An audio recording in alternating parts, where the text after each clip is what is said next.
Maupay nga adlaw, another day, another blessing. Magluluto tayo ng pork adobo habang binabalikan ang isang alaala na hindi ko makakalimutan. Anong ulam? Tara, pork adobo naman ang ulam natin ngayon. Ganito lang ako magluto ng adobo. Gisa muna ng bawang at sibuyas, lagyan ng paminta, saka isunod ang karne, konting asin, tapos takpan hanggang sa magmantika at mag-brown ng bahagya. Kapag maganda na ang kulay ng karne, saka ko nilalagyan ng suka, tuyo, tubig at iba pang pampalasa. Takpan ulit hanggang sa mag-reduce ang sabaw at kumapit ng husto ang sarsa sa karne. At syempre, tikiman time! Alam nyo, tuwing nakakakain ako ng adobo, bumabalik talaga ang mga alaala ko noong bata pa ako. Kapag araw na ng mga patay, nagtitipon-tipon kaming buong pamilya sa bahay ni na lolo at lola. May handa sila bilang pag-alala at pagdarasal para sa mga mahal naming yumao. Pagkatapos ng dasal, sabay-sabay kaming kakain. Hanggang ngayon, hindi ko pa rin makalimutan ang lasa ng adobong niluluto noon. Napakalambot ng karne at taba, halos matunaw sa bibig.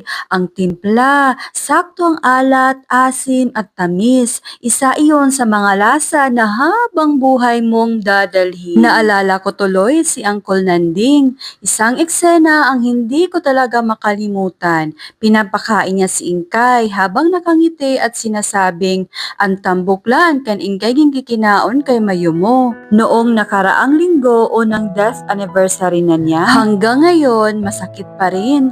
Parang may puwang sa puso naming naiwan noong nawala. Siguro bahagi talaga ng pagmamahal ang pagdadalamhati. Unti-unti naming tinatanggap ang katotohanan pero hindi kailanman mawawala ang pagmamahal at alaala. Iniisip ko na lang na masaya na silang magkakasama, sina lolo, lola, kuya Haral at Uncle Nanding. At kami naman dito magpapatuloy sa buhay habang bitbit ang lahat ng alaalang iniwan nila sa aming mga puso.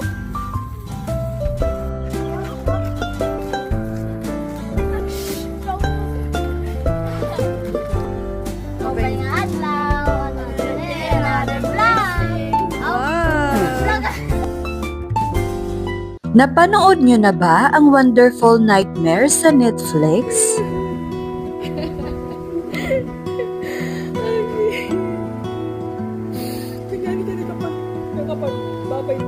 Napakaganda ng mensahe ng pelikulang iyon. Ipinaalala nito na ang tunay na yaman sa buhay ay hindi pera, posisyon o tagumpay, kundi ang oras na ginugugol natin kasama ang mga taong mahal natin. Dahil sa huli, hindi ang dami ng ipon natin ang maaalala, kundi ang pagmamahal na naibigay natin sa pamilya. Kaya habang nandito pa tayo, yakapin natin sila, mahalin natin sila at gumawa tayo ng mga alaalang magiging kayamanang dadalhin natin habang buhay. O paano, hanggang dito na lang po muna tayo. Kung nagustuhan nyo ang video nating ito, huwag kalimutang ngumiti at kung bago pa lang kayo dito sa ating mini vlog, welcome po kayo sa ating munting pamilya. Maraming salamat sa inyong walang sawang suporta.